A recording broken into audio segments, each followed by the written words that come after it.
अस्सलाम वालेकुम, hello everyone, this is me doctor Abira Ali और मैं गायनाकोलॉजिस्ट हूँ। आज का मेरा टॉपिक बहुत ही इंटरेस्टिंग है और आई होप आप लोग इसको बहुत पसंद करेंगे। हमारा टॉपिक है कि ओलिगोस्पर्मिया यानी लो स्पर्म काउंट क्या होता है, इसकी क्या रीजंस है, इसको हम कैसे ट्रीट कर सकते हैं। तो टॉपिक पर बात करने से पहले अगर आप मेरे यूट्यूब चैनल पर नए हैं तो चैनल को लाजमी सब्सक्राइब करिएगा ताकि चैनल पर आने वाली हर नई वीडियो आपको बआसानी मिल सके। तो व्हाट इज ओलिगोस्पर्मिया? ओलिगोस्पर्मिया को अगर हम डिफाइन करने लगे तो एक कट ऑफ है हमारे पास कि अगर 1 मिलियन स्पर्म सीमन के सैंपल के अंदर स्पर्म का काउंट 15 मिलियन तक है तो इट इज फाइन, और अगर 15 मिलियन से ये कम का काउंट है स्पर्म काउंट तो हम इसको ओलिगोस्पर्मिया बोलेंगे। अब अकॉर्डिंग टू सेवेरिटी ओलिगोस्पर्मिया को हम 4 टाइप्स में डिवाइड करते हैं: mild, moderate, severe and very severe.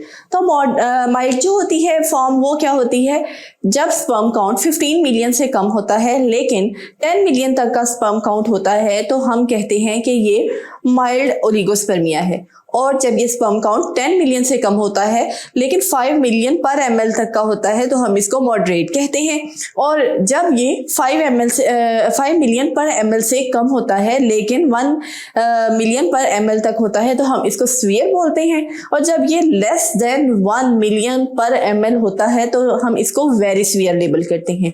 अब अकॉर्डिंग टू सेवेरिटी इनका ट्रीटमेंट भी डिफरेंट होता है। जो माइल्ड होता है इसके ट्रीटमेंट में हम बाज़ इनको मेडिसिन से ट्रीट करने की कोशिश करते हैं, कोई ना कोई हम इनको सप्लीमेंट्स ऑफर करते हैं, ऐसे पेशेंट्स को लाइफस्टाइल और डाइट मॉडिफिकेशंस एडवाइस करते हैं और इससे प्रेगनेंसी के चांसेस बहुत इम्प्रूव हो जाते हैं, नेचुरली भी इम्प्रूव होते हैं।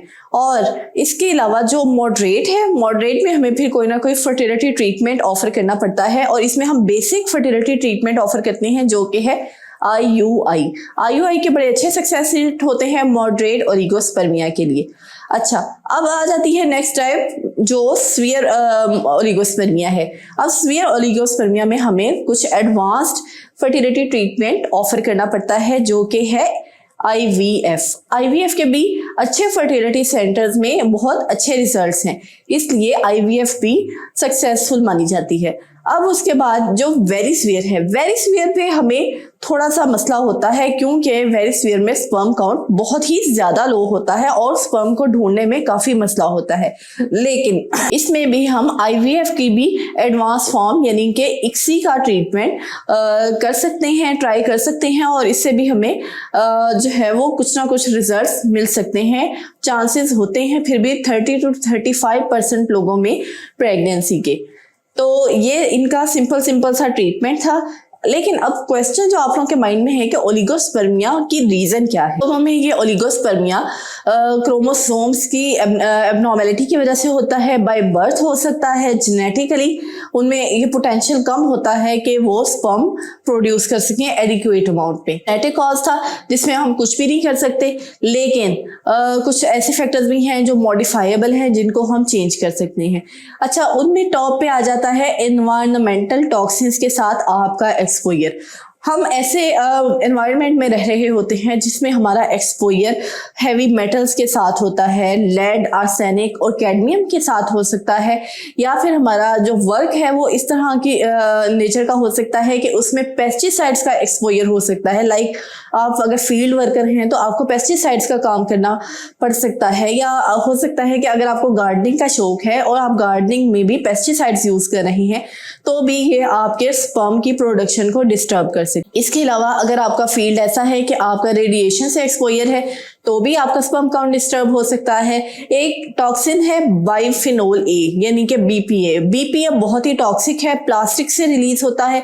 हम जो प्लास्टिक के बर्तनों में खाना खाते हैं, प्लास्टिक की बॉटल्स में पानी पीते हैं तो ये इससे हमारी खुराक में शामिल होता है। और जब हम प्लास्टिक के बर्तनों को ओवन में रखते हैं और खाना गर्म करते हैं तो वो केमिकल्स प्लास्टिक से फूड में एब्जॉर्ब होते हैं जिसकी वजह से वो हमारी डाइट के जरिए अल्टीमेटली हमारे एग्स और हमारे स्पर्म्स की प्रोडक्शन को डिस्टर्ब करते हैं। था एनवायरमेंटल टॉक्सिन्स का हमारे स्पर्म की प्रोडक्शन के ऊपर असर। अब इसे नेक्स्ट अगर बात करें तो है ओबेसिटी। आपका ओवरवेट होना स्पर्म की प्रोडक्शन को बहुत ज़्यादा अफेक्ट कर सकता है। हार्मोनल डिस्टर्बेंस होती है ओवरवेट होने की वजह से, और इसकी वजह से फिर स्पर्म जो है वो बड़े डिस्टर्ब हो जाते हैं, उनकी प्रोडक्शन कम हो जाती है और जो वो बनते हैं तो उनकी क्वालिटी भी डिस्टर्ब होती है। इसलिए वेट को कंट्रोल करना बहुत ही ज़्यादा इंपॉर्टेंट है। अब इसके बाद हम बात करेंगे जो इन्फेक्शंस दो तरह की हो सकती हैं।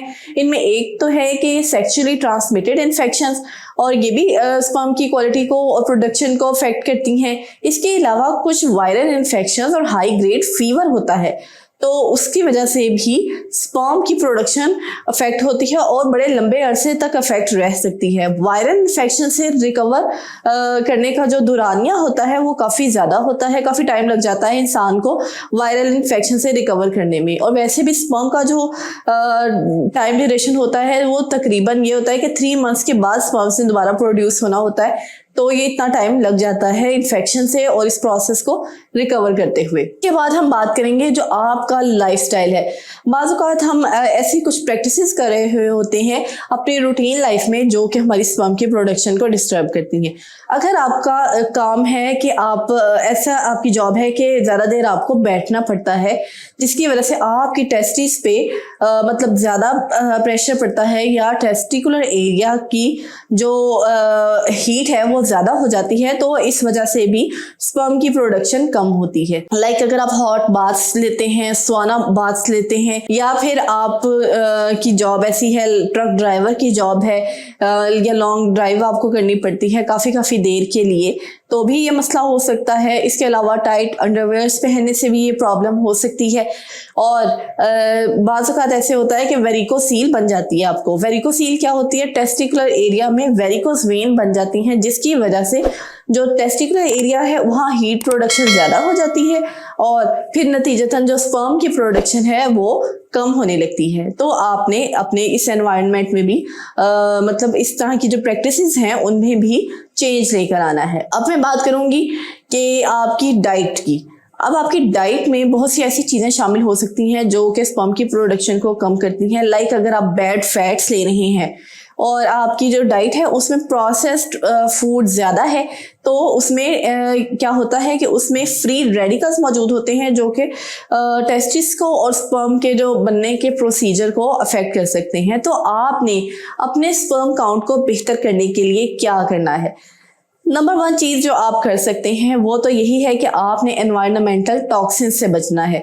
लाइक अगर आपको गार्डनिंग का शौक है तो आपने पेस्टिसाइड्स का इस्तेमाल कम करना है, बल्कि आपने उसकी जगह पे नेचुरल गार्डनिंग के जो तरीके हैं वो अपनाने हैं और इन पेस्टिसाइड से और केमिकल से आपने अवॉइड करना है। प्लास्टिक के बर्तनों के बजाय आपने शीशे के बर्तनों में और चीनी के बर्तनों में खाना खाना है, और जहाँ पे आपका वर्क प्लेस पे भी टॉक्सिन्स का एक्सपोजर है वो भी आपने कम से कम यूज़ करना है। अच्छा, उसके बाद ये है कि वेट बहुत इंपॉर्टेंट है। वेट को आपने मैनेज करना है। सिर्फ और सिर्फ डाइट से आपके वेट को कोई फर्क नहीं पड़ने वाला। डाइट से भी बेहतर जो वेट कंट्रोल का तरीका है वो है एक्सरसाइज का तरीका। अगर आप अपने वेट का 10% वेट कम कर लेते हैं तो इससे आपके फर्टिलिटी पे खातिर ख्वाह फर्क पड़ता है, स्पर्म की प्रोडक्शन बहुत अच्छी हो सकती है। तो साइंटिफिक रिसर्च क्या कहती है कि अगर आप हर रोज 30 मिनट्स की मॉडरेट किस्म की कोई भी एक्सरसाइज करते हैं, चाहे वो वॉकिंग है या लाइट रनिंग या जॉगिंग है, तो इससे आपकी फर्टिलिटी बहुत इंप्रूव हो सकती है। तो आपने एक्सरसाइज करनी है। नेक्स्ट आ जाते हैं हम कि जो इन्फेक्शंस हैं, जो भी इन्फेक्शंस होती हैं उनको आपने टाइमली ट्रीट करवाना है और किसी भी इन्फेक्शन को आपने लॉन्ग टर्म रहने नहीं देना। फ़ौरन ही अपने जो डॉक्टर हैं उनसे आपने कंसल्ट करना है। उसके बाद हम बात करने लगे कि हमारी डाइट की। आपने अपनी डाइट जो है वो डाइट से हम कैसे इम्प्रूव कर सकते हैं। डाइट से हमने ऐसे इम्प्रूव करना है कि आपने जो चीज़ें खानी हैं वो एक तो बिल्कुल फ्रेश होनी चाहिए, यानी फ्रेश वेजिटेबल्स और फ्रेश फ्रूट्स का इस्तेमाल करना है आपने। प्रोसेस्ड फूड और पैकेट वाली जो फूड है उससे आपने बचना है। और आपने अगर जो भी लेने हैं फल, अगर उसमें आप फल और सब्जियां, उसमें अगर आप ग्रीन लीफी वेजिटेबल्स का इस्तेमाल करें, पालक आपके लिए बहुत अच्छी है। और अगर फल देखें तो सिट्रस फ्रूट जैसे कि संतरा हो गया, लीमू हो गया, तो ये आपके लिए, ग्रेप फ्रूट हो गया, ये विटामिन सी से रिच होते हैं, एंटीऑक्सीडेंट्स इनमें बहुत ज़्यादा होते हैं, इसलिए आपने इनका भी इस्तेमाल करना है। यहाँ मैं आपको एक बहुत इंपॉर्टेंट टिप बताऊं कि अगर आप अपनी फर्टिलिटी को जल्दी बूस्ट करना चाहते हैं तो 2 माह कम से कम आपने इस रेमेडी पे अमल करना है कि आपने अपनी डाइट में ड्राई फ्रूट्स का इस्तेमाल करना है। यानी आपने अपनी सुबह का आगाज ही ड्राई फ्रूट से करना है। अब 2 तरह के ड्राई फ्रूट स्पर्म का जो काउंट है उसको इंक्रीज करने में बहुत इंपॉर्टेंट रोल अदा करते हैं। एक तो है वॉलनट यानी कि अखरोट और दूसरा है आलमंड यानी कि बादाम। अगर आप रोज एक मुट्ठी बराबर बादाम और 2 से 3 अखरोट का इस्तेमाल करते हैं तो इससे आपके स्पर्म काउंट पर बहुत ही अच्छा असर पड़ता है। सब्जियां होंगी, अगर आपने डेयरी प्रोडक्ट्स यूज करनी है तो वो आपने whole fat dairy products use करनी है। आपने कोई भी जो है वो मतलब लो फैट वाली यूज नहीं करनी डेयरी प्रोडक्ट्स। और इसी तरह से अगर आपने फैट्स लेनी है तो गुड फैट्स लेनी है। आपने रिफाइंड ऑयल का इस्तेमाल कम से कम करें, ऑलिव ऑयल और कोकोनट ऑयल का इस्तेमाल ज्यादा करें, यानी कि डालडा घी का या डालडा ऑयल का, इस तरह के जो ऑयल्स होते हैं उनका इस्तेमाल आपने कम से कम करना है। और प्रोटीन जो होती है वो एनिमल प्रोटीन की बजाय जो प्लांट की प्रोटीन होती है वो ज्यादा अच्छी होती है। यहाँ मैं आप लोगों को एक और एडवाइस देना चाहूंगी कि हम लोगों में यानी कि जनरल अवाम में ये एक मिसकंसेप्शन है कि में टेस्टोस्टेरोन यानी कि मेल हार्मोन का लेवल कम होता है तो वो एक्सोजिनस टेस्टोस्टेरोन लेना शुरू कर देते हैं। अब बाहर से जो टेस्टोस्टेरोन है वो लेने से क्या होता है, आपका जो ऑलरेडी प्रेजेंट टेस्टोस्टेरोन का मैकेनिज्म है वो अफेक्ट होने लग जाता है, जिसकी वजह से फायदा होने की बजाय नुकसान होने लगता है और आपकी जो स्पर्म प्रोडक्शन है बहुत बहुत बुरी तरह डैमेज हो सकती है। तो आपने टेस्टोस्टेरोन का हार्मोन नहीं लेना। टेस्टोस्टेरोन का हार्मोन का लेवल इंक्रीज करने के हमारे पास और बहुत से तरीके हैं। और इसके अलावा अगर आपको कोई भी क्रोनिक मेडिकल कंडीशन है लाइक डायबिटीज है तो डायबिटीज आपकी जो स्पर्म की प्रोडक्शन है उसको डिस्टर्ब कर सकती है। आपने अपनी शुगर को कंट्रोल करना है।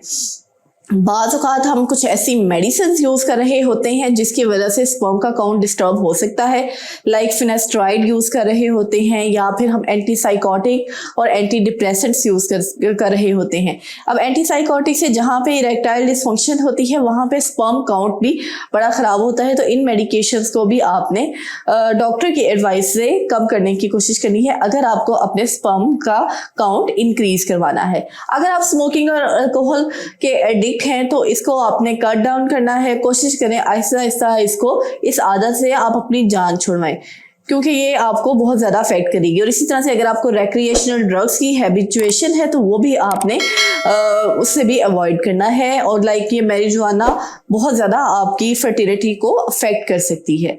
अगर आप किसी स्ट्रेस से सफ़र कर रहे हैं तो उस स्ट्रेस को भी कंट्रोल करने की ज़रूरत है।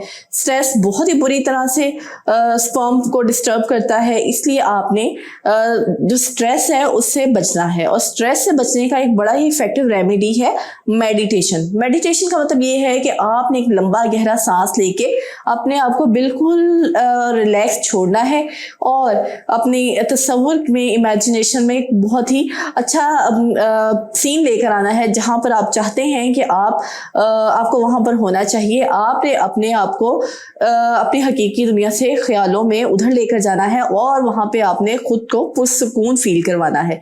ऐसा करने से आई होप आप बहुत अच्छा फील करेंगी। इसके अलावा कुछ ब्रीदिंग एक्सरसाइजेस भी होती हैं, एक्यूपंक्चर की टेक्निक है, तो ये सब चीजें भी आपके स्ट्रेस को इम्प्रूव करती हैं। तो आई होप इन सारे तरीक़ाकार पर अमल करके आपका जो स्पर्म काउंट है बगैर किसी मेडिकेशन के 2 से 3 माह में बहुत ही इम्प्रूव हो सकता है, यानी कि 60% तक इसमें इम्प्रूवमेंट आ सकती है। आई होप ये वीडियो आपको इन्फॉर्मेटिव लगी होगी। अगर ये वीडियो इन्फॉर्मेटिव लगी हो तो इसको लाजमी शेयर करिएगा। अपना बहुत सा ख्याल रखिएगा। इंशाल्लाह मिलते हैं नेक्स्ट वीडियो में।